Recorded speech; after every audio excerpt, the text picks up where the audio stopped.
Alright, here we have a problem that says solve the absolute value of x minus 4 is less than or equal to 7. So here again, let's separate this out into two separate equations because of the absolute value. So we'll have x minus 4 is less than or equal to 7. Or we could also have the opposite of that, which would be the opposite or the negative of x minus 4 would be less than or equal to 7. Now we need to decide if this is going to be an and or an or situation. Because this is less than, this is an and. Or another way of saying it would be an intersection. Now let's solve it and see what happens. If we add 4 to both sides, we get x is less than or equal to 11. Now that one's done. We need to look at the other one. So if I distribute out our negative sign, we'd have negative x plus 4 is less than or equal to 7.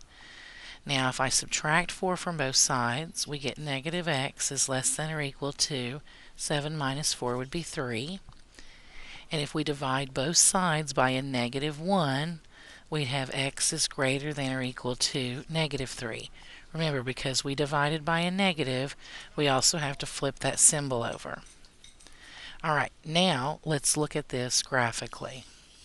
If we have our graph here, and let's put 0 in the middle, and let's see, negative 3 will be on the left, and 11 would be on the right. The x's that are less than or equal to 11 would start at 11, we'd have a bracket, and going to the left for the less than. The things that are greater than or equal to negative 3, well, that would start at negative 3 with a bracket because of the equals, and then move to the right. So this would look like x is greater than or equal to 3. Now because this is an intersection, we have to look at where these things overlap.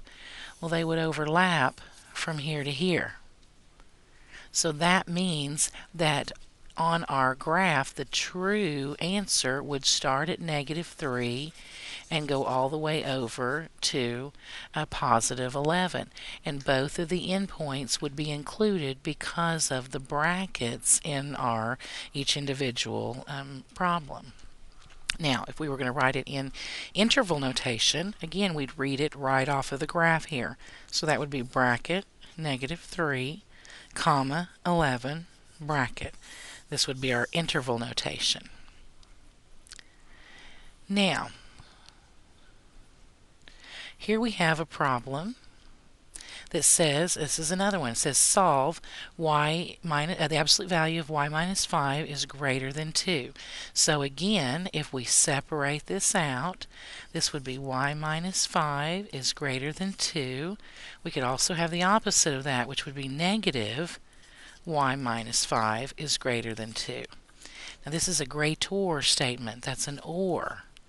Another way of thinking about an or is that it's a union or joining together of all these sets. If we were to add 5 to both sides to solve this, we would have y is greater than 7. And for the other inequality, we'd have to distribute our negatives. So we'd have negative y plus 5 is greater than 2. And then subtracting 5 from both sides, we get negative y is greater than negative 3. And then dividing both sides by a negative 1, we would have y is less than negative 3 divided by negative 1 would be a positive 3. Now if we were to graph this, we would have, let's see, here's our 0, here's our 3, and here's our 7.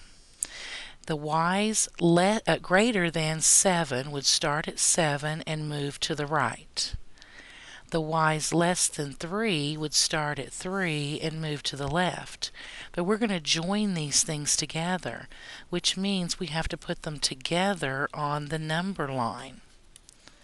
If we were to write this in interval notation, it would start here at the left at negative infinity, which always gets a parenthesis, go up to 3, which had a parenthesis, and then be joined with or unioned with starting at 7 and going all the way to infinity.